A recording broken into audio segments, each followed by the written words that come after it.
खनन के खेल में फंसी सरकार, घर के अंदर ही जूतम पैजार। सरकार की नीति पर उठ रहे सवाल, अवैध खनन पर बढ़ रही रार। जी हां, अवैध खनन पर बढ़ रही है रार। इससे पहले विपक्ष लगातार अवैध खनन को लेकर सरकार पर आरोप लगा रहा था और कह रहा था कि सरकार के संरक्षण पर ही खनन माफिया लगातार अवैध खनन को अंजाम दे रहे हैं। लेकिन अब सरकार के अपने ही अवैध खनन का आरोप सरकार पर लगा रहे हैं। सवाल ये उठता है कि क्या सरकार ही संरक्षण दे रही है खनन माफियाओं को? क्या सरकार के संरक्षण में अवैध खनन हो रहा है? सभी खास मेहमान हमारे साथ जुड़ चुके हैं। बीजेपी के नेता मुन्ना सिंह चौहान हमारे साथ हैं। इसके अलावा हमारे साथ कांग्रेस के विधायक हीरा सिंह बिष्ट भी जुड़ चुके हैं और हमारे मैनेजिंग एडिटर अमिताभ अग्निहोत्री जी भी बने हुए हैं।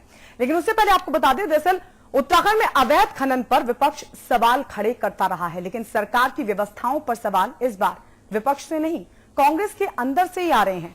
कांग्रेस के दो दिग्गजों ने उठाए हैं सरकार की नीति और नीयत पर सवाल। ऐसा लग रहा है जैसे आंख मिचौली का खेल खेला जा रहा है देवभूमि उत्तराखंड में। सारे नियम, सारी नीतियां और सुप्रीम कोर्ट के सारे आदेश अवैध खनन के खेल में खाक हो रहे हैं। खुद सरकार के सिपाही भी खुश नहीं है इस सब से।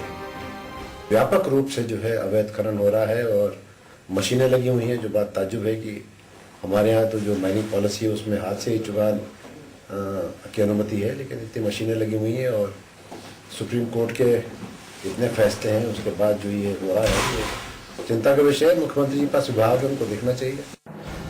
खनन की नीति में जहां केवल चुगान की अनुमति है, वहां तो बड़ी बड़ी जेसीबी और पोकलैंड मशीनें नदियों का सीना चीर रही हैं। अब बहुगुणा अकेले विरोधी नहीं है इस खेल के। कुंजवाल भी कह रहे हैं कि पारदर्शिता पर पर्दा अच्छी बात नहीं है। निश्चित रूप से एक गलत संदेश प्रदेश के अंदर जाता है, तो उसको रोकने के लिए खनन में जो है निश्चित रूप से पारदर्शिता होनी चाहिए और जो खनन नीति बनी है उससे बाहर कोई काम न हो सके, उसी के अंतर्गत काम हो, ये सुनिश्चित करना सरकार का काम है, उसको सुनिश्चित करना चाहिए। कांग्रेस के दो दिग्गज चेहरे चिंता जता रहे हैं, सरकार की गंभीरता से नकाब नोच रहे हैं।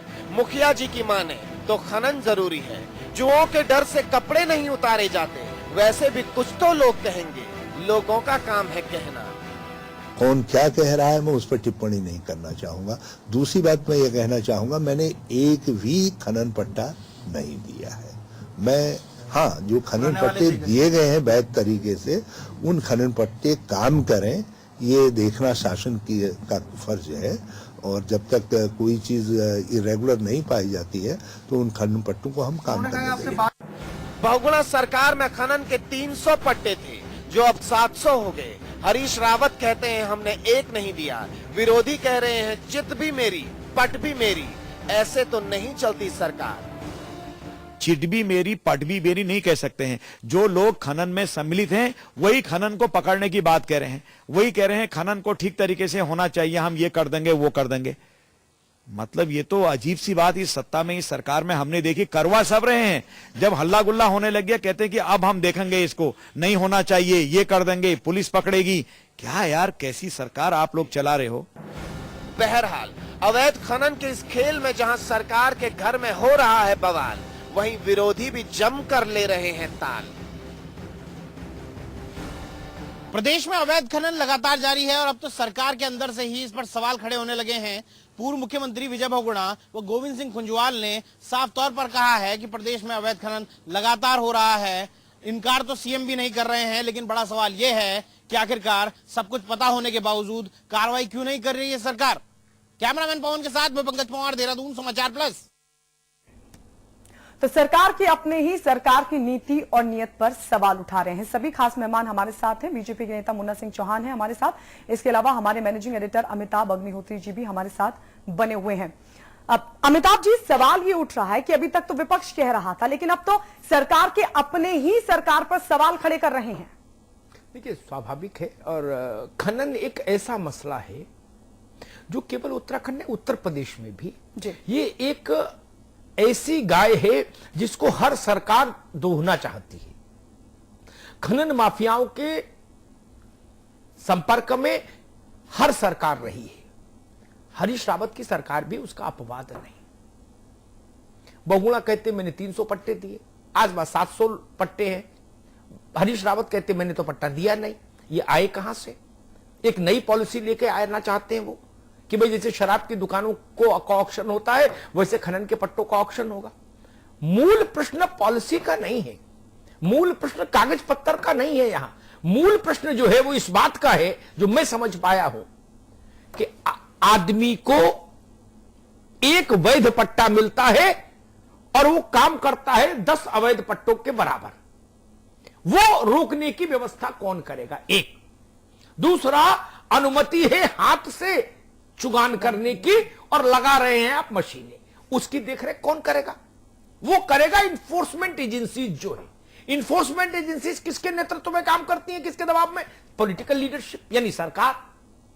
और उत्तराखंड में तो राजनीतिक जो वर्ग है उत्तराखंड का, उनके और खनन माफियाओं के रिश्तों को लेकर इतनी कथाएं हैं कि मुझे कई बार ये सवाल ही बेईमानी लगता है कि अवैध खनन रोका जाए।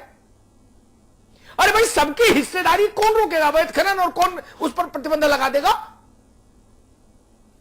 भारतीय जनता पार्टी और कांग्रेस अगर किसी एक मामले पर एकजुट होती है, पूर्व में हुई है, तो वो खनन में होती है। बोले कि खनन जरूर कराओ। जो लोग सरकारों में जब रहे, उनके मंत्रियों पर, उनके नेताओं पर हमेशा खनन के आरोप लगे कि खनन में हिस्सेदारी है, पत्ती है, मिठाई का आदान प्रदान है। कैसे भरोसा कर ले प्रदेश? और इसी का नतीजा है, सैद्धांतिक तौर पर जब बोलते हैं आप लोग तो बताते हैं खनन बहुत जरूरी है, चुगान नहीं तो संतुलन बिगड़ जाएगा। आप अनुमति चुगान की लेते हैं और वहां करते क्या है? जो आप करते हैं उससे प्रकृति का संतुलन बिगड़ रहा है, उससे नदी मर रही है, उससे पर्यावरण प्रदूषित हो रहा है, उससे पूरा जो एक प्रकृति का संतुलन चक्र है वो गड़बड़ा रहा है। तो कागज में बहुत गंदी चीज है ऐसा नहीं, कागज तो ठीक ही ठाक बन रहा है। उत्तराखंड में भी इतने समझदार बाबू वहां भी हैं, लेकिन जमीन पर जब उसका एग्जीक्यूशन होता है वहां नियमों की धज्जियां उड़ रही हैं लगातार। जी मुन्ना सिंह जी, ये बात तो साफ है कि जो सरकारें रही हैं उत्तराखंड में, उन्होंने उन पर अवैध खनन के आरोप लगते रहे हैं और उस बात को विपक्ष उठाता रहा है। लेकिन सवाल ये उठता है, अब जो मौजूदा हालात देखने को मिल रहे हैं, अभी तक आपने ये मसला उठाया, लेकिन अब विजय बहुगुणा यही बात कह रहे हैं और वही बात कुंजवाल कह रहे हैं, तो इससे क्या लग रहा है? क्या जो सरकार है वो जानबूझकर हाथ पर हाथ धरे बैठी है? गायत्री जी, अभी अमिताभ जी ने एक बात कही, मैं उससे जोड़ करके अपनी बात कहूंगा जी। एक तो ये उत्तराखंड की सेहत के लिए बहुत जरूरी विषय को लेकर के आज आप चर्चा में लेकर के आए। बहुत जरूरी मैंने इसलिए कहा कि हजारों करोड़ रुपए के रेवेन्यू का भी सवाल है। लेकिन एक खास बात मैं इसमें यह कहना चाहूंगा, मैं इस पूरे बहस को केवल लोग, एक देहात में कहावत है, सारा धान 9 पनसेरी, पुरानी सरकार करती थी, वर्तमान सरकार कर रही, वो सरकार कर रही, वो सरकार कर रही है, मैं कुछ नहीं। मैं ये कहना चाहूंगा, सरकार एक कंटिन्यूटी है, आज एक सरकार है, आप एक संविधान प्रदत्त सरकार है, हरीश रावत जी सरकार के मुखिया है। हम जो अमिताभ जी ने कहा, उत्तराखंड में हरीश रावत जी बहुत नहा धो करके एक बयान दे रहे हैं बार बार। वो कहते हैं मेरे राज में मैंने एक भी स्टोन क्रैशर को लाइसेंस नहीं दिया। हमने तो नहीं कहा कि मत दो, हम तो कह रहे हैं दीजिए। लीगल लाइसेंस, वैधानिक तरीके से लाइसेंस देने में किसने रोक रखा है? वो कहते हैं मैंने पट्टे दिए या नहीं दिए, हम उस बहस में नहीं जाना चाहते। आप 300 नहीं, आप 600 नहीं, आप 1000 दीजिए। उत्तराखंड में है क्या? उत्तराखंड में 2 तरीके से अवैध खनन है। एक वो है जो विशुद्ध रूप से डगामारी, बिना किसी लाइसेंस के, बिना किसी रवन्य के, बिना किसी उसके सरकारी सफेद पोशों के संरक्षण में, कहीं ना कहीं सत्ताधारी लोगों के संरक्षण में, बरदस्त में, जो रात दिन नदियों की खोदा पीटी कर रहे हैं, जिनके पास कोई वैधता नहीं है, कोई कागज पत्र नहीं है, लेकिन वो छुट्टे फिर रहे हैं और उनको रोकने टोकने वाला कोई नहीं है। एक कैटेगरी अवैध खनन की यह है जिसे आम आदमी हर कोई अवैध मानता है। दूसरे अवैध खनन की कैटेगरी वो है जिसकी तरफ अमिताभ जी ने इशारा किया। उत्तराखंड में कुछ लोगों को पट्टे विधिवत स्वीकृत किए गए, कोई आपत्ति नहीं है। लेकिन उन पट्टा धारकों ने कपड़े तो भेड़ के पहन रखे हैं, लेकिन उस कपड़े के अंदर है भेड़िया। उन्होंने बलाए नाम को एक पट्टा ले लिया, पीछे से 2 मंत्री खड़े हो गए, सत्ताधारी हुकूमत वाले रौब-दाब वाले लोग खड़े हो गए। उन्होंने कहा बेटा तेरा तो काम हो गया, तुझे तो जितना लेना लेके चलता बन। अब ये लाइसेंस हमारे पास आ गया, कागज पे तो वैधानिक पट्टा है, लेकिन 10 बीघे का पट्टा है, 12 बीघे का पट्टा है। उन्होंने 200 बीघा में 500 बीघा जमीन में जो सराउंडिंग रिवर बेड है उसको पूरे को मशीनें लगा करके रात दिन खोद पीट दिया। और अमिताभ जी, आप थोड़ा बहुत, मैं देख रहा हूं हीरा सिंह जी बैठे हुए हैं, बहुत वरिष्ठ राजनेता हमारे प्रदेश के हैं और बेबाक बात भी करते हैं। मैं आपको उदाहरण देकर के कह रहा हूं, इस जिले में जहां बैठे हुए हैं, जहां प्रदेश की सरकार चलती है, देहरादून जिले में, इस देहरादून जिले में विकासनगर तहसील है। विकासनगर तहसील में डाक पत्थर वो जगह हैं जहां देश की सबसे पहले जल विद्युत परियोजनाएं आई 50s में। आज हालत यह है कि वहां की जनता धरने पे बैठ रही है कि अवैध खनन वालों ने वहां का जो बैराज है हाइड्रो पावर प्रोजेक्ट का, वो बैराज कोलैप्स होने की स्थिति में आ गया है। उसके जड़ तक अवैध खनन वालों ने छोटा-पीटी कर डाली। ठीक है मुन्ना सिंह जी, अब हीरा तो सिंह ये बिष्ट स्थिति है। जी, इनसे इस सवालों की जवाब ले लेते हैं। हीरा सिंह बिष्ट जी, क्या मौजूदा सरकार अवैध खनन माफियाओं को संरक्षण दे रही है? क्या सरकार के संरक्षण में ही अवैध खनन हो रहा है?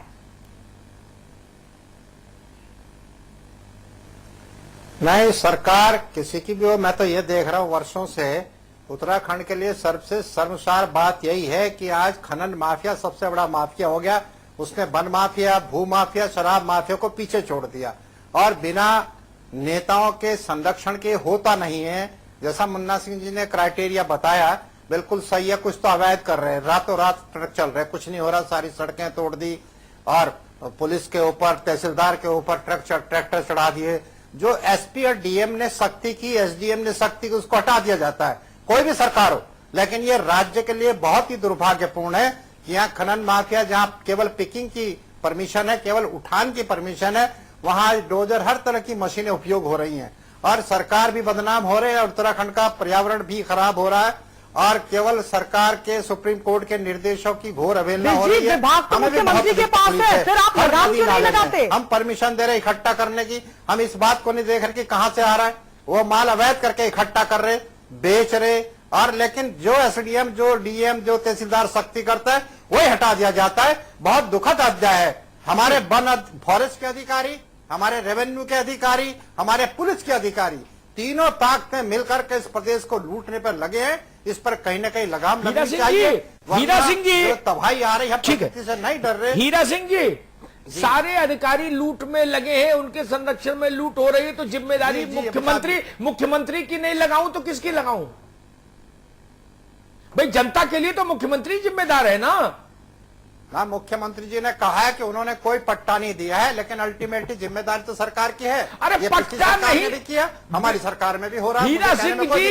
हीरा सिंह जी, आप तो इतने वरिष्ठ राजनेता हैं, पट्टा दिया नहीं दिया इससे बहुत फर्क नहीं पड़ता। सवाल यह है, अगर लूट चल रही है आपकी नाक के नीचे तो भी आप जिम्मेदार हैं, नहीं? बिल्कुल है, मैं स्वीकार करता हूं, मैं स्वीकार करता हूं, जिम्मेदारी है हमारी। तो क्या ऐसी सरकार को बने रहने का हक है? और इससे जो लूट खसोट, हीरा सिंह बिष्ट जी, क्या ऐसी सरकार को बने रहने का हक है जिसकी नाक के नीचे सब कुछ हो रहा है, उसको भी पता है, तब भी वो खामोश बैठी है, हाथ पे हाथ धरे बैठी है?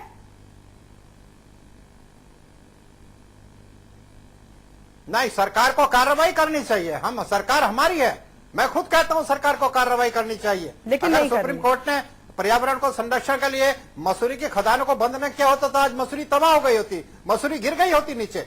हम इस बात का केदार घाटी से भी सबक नहीं ले रहे, इसके गंभीर परिणाम सामने आएंगे। जी मुन्ना सिंह जी, पहले विजय बहुगुणा और उसके बाद गोविंद सिंह कुंजवाल ने कहा, और अब खुद हीरा सिंह बिष्ट जी कह रहे हैं, और मुख्यमंत्री भी कई बार ये मान चुके हैं कि हाँ अवैध खनन हो रहा है, उसके बावजूद उस पर कार्रवाई ना होना, लगाम ना लगाना, क्या ऐसी सरकार को बने रहने का हक है? गायत्री जी, जिस किसी भी व्यक्ति को उत्तराखंड से थोड़ा सा भी सरोकार है, जो भी संवेदनशील व्यक्ति है, जिस व्यक्ति का हृदय उत्तराखंड की सेंसिटिव जिसे कहना चाहिए इकोलॉजी के साथ धड़कता है, वो हीरा सिंह बिष्ट जी की तरह इन बातों को नजरअंदाज करके कि किसकी सरकार है किसकी सरकार नहीं हो कहेगा। और आज हकीकत यह है कि उत्तराखंड में दोहरी मार हो रही है। एक तरफ तो जैसा मैंने कहा हजारों करोड़ रुपए के रेवेन्यू से ये प्रदेश वंचित रह रहा है, और दूसरी तरफ तमाम तरीके के क्रिमिनल एलिमेंट्स को, तमाम तरीके क्रिमिनलिटीज को, तमाम तरीके के भ्रष्टाचार को, तमाम तरीके के घालमेल को और तमाम तरीके के माफिया गर्दी को संरक्षण इस प्रदेश के अंदर मिल रहा है। और हीरा सिंह बिष्ट जी ने तो बेलाग होकर के इस बात के लिए कहा, मैं उससे जोड़ करके कह रहा हूं अमिताभ जी, अभी मैंने उदाहरण दिया, बाकायदा विकासनगर में जिस व्यक्ति ने फॉरेस्ट के डिविजनल फॉरेस्ट ऑफिसर डीएफओ के ऊपर गाड़ी चढ़ाने की कोशिश की, एफआईआर है थाने में, उस व्यक्ति के नाम आज से फिर पट्टा है और वो बेरोक टोक होकर के खनन का कारोबार कर रहा है। इससे बड़ा शर्मनाक स्थिति कोई दूसरी हो नहीं सकती। और जिस पुलिस फोर्स को कानून व्यवस्था बनाए रखने के लिए काम होना चाहिए, उसको घाटों पे बैठा दिया गया है। जी जी, फलाने मिनिस्टर के संरक्षण जी, यही सीधे सवाल मुख्यमंत्री पर उठ रहे हैं। जी मुन्ना सिंह जी, निश्चित रूप से हीरा सिंह बिष्ट जी सीधे सवाल मुख्यमंत्री पर उठते हैं, क्योंकि मुख्यमंत्री के नेतृत्व में पूरी, मुन्ना जी आपके पास आएंगे, आपके पास लौटेंगे हीरा सिंह बिष्ट जी। यानी सीधे सवाल मुख्यमंत्री पर उठता है क्योंकि उनके नेतृत्व में पूरी कैबिनेट चल रही है। अब सवाल यह है कि क्या मुख्यमंत्री के नेतृत्व में जो सरकार चल रही है, हरीश रावत के नेतृत्व में जो सरकार चल रही है, क्या वो अपने कार्यकाल में, 1 साल के कार्यकाल में कोई रिजल्ट नहीं दे पा रही है? क्या काम नहीं कर पा रही है सरकार ने हाथ खड़े कर दिए हैं?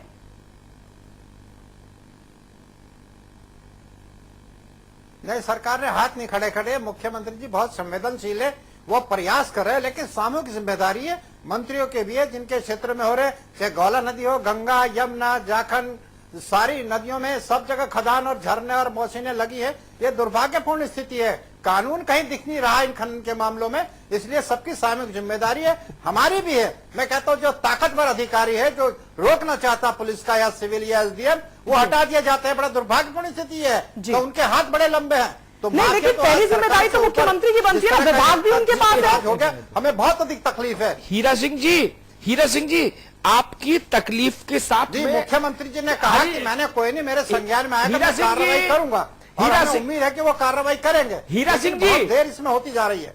हीरा सिंह जी, आपकी तकलीफ के साथ मैं अपनी तकलीफ भी संबद्ध करता हूं, लेकिन एक सवाल बड़ा खरा है, पूछूंगा जरूर। पुलिस अधिकारी, एसपी और कलेक्टर का ट्रांसफर उत्तराखंड का मंत्री नहीं कर सकता, केवल मुख्यमंत्री कर सकता है। वो ट्रांसफर हरक सिंह के बस का नहीं है, वो ट्रांसफर नथानी के बस का नहीं है, दुर्गा चंद के बस का नहीं है, मुख्यमंत्री ही करते हैं। तब क्या माना जाए? अगर कोई ईमानदार अधिकारी है, जैसा आप कह रहे हो कि ईमानदार अधिकारी अगर रोकने की कोशिश करता है तो उसका तबादला कर दिया जाता है। तबादला करता कौन है? वो हाथ कौन सा है जो तबादला करता है? विश साहब,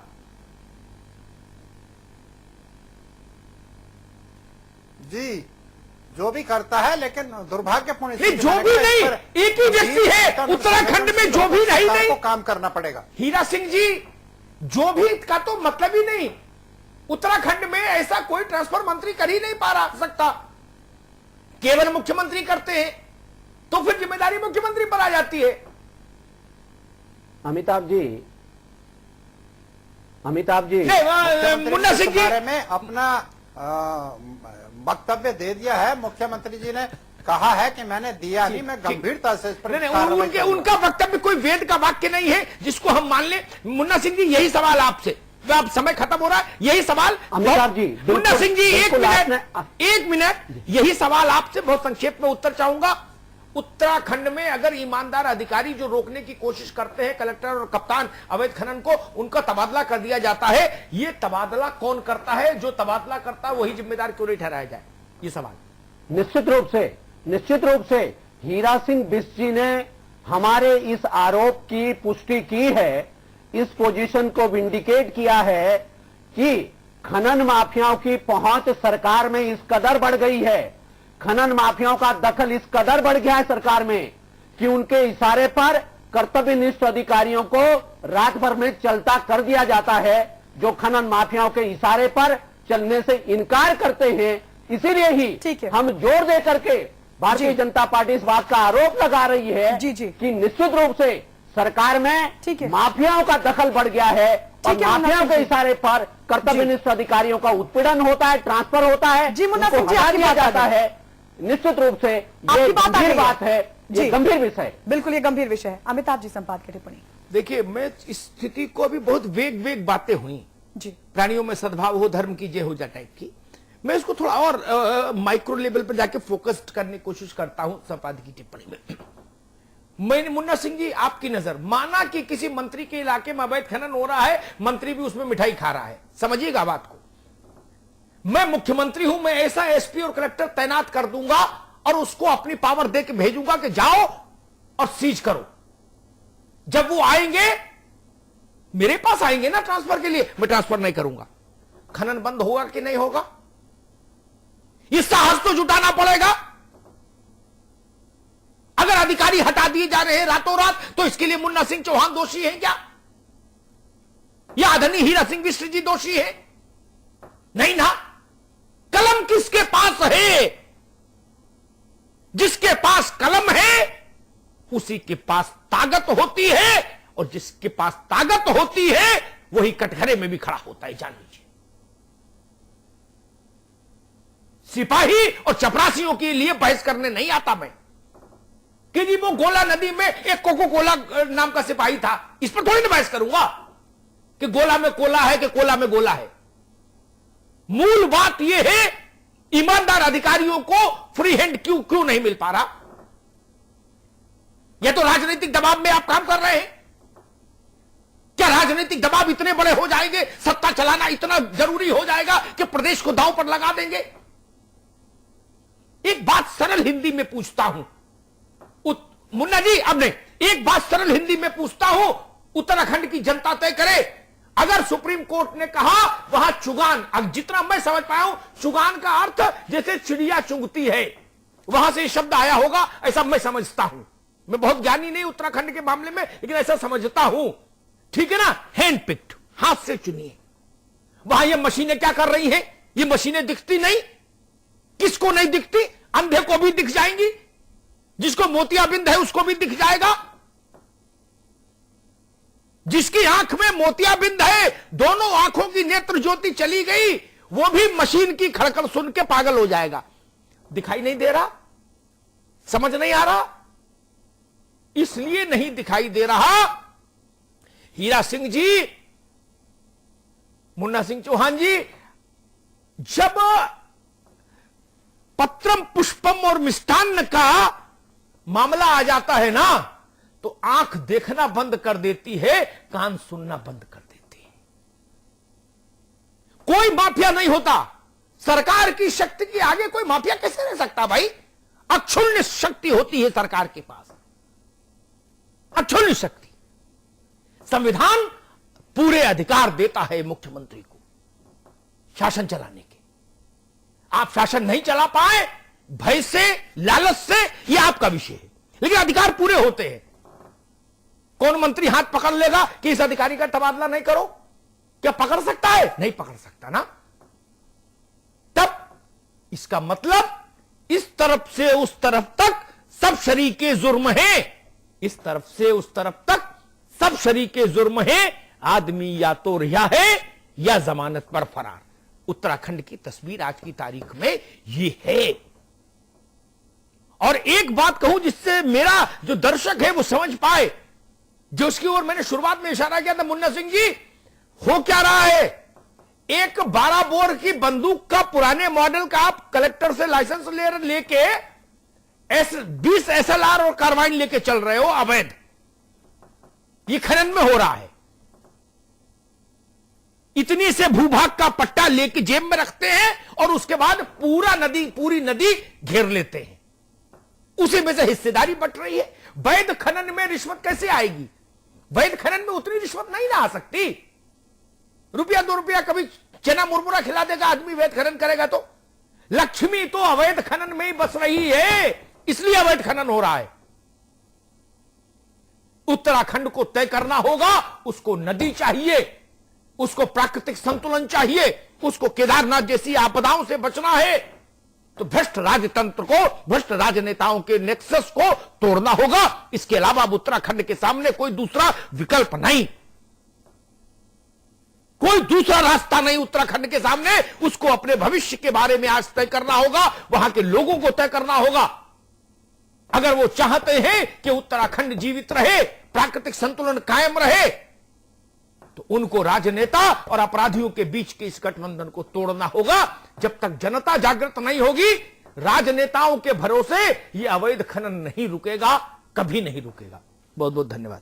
बहुत बहुत शुक्रिया आप सभी का हमारे साथ जुड़ने के लिए। मुन्ना सिंह चौहान जी आपका, हीरा सिंह जी आपका बहुत बहुत शुक्रिया, अमिताभ जी आपका भी बहुत बहुत शुक्रिया इस चर्चा में हमारे साथ बने रहने के लिए। वे बुलेटिन में इतना ही, देखते रहिए समाचार प्लस।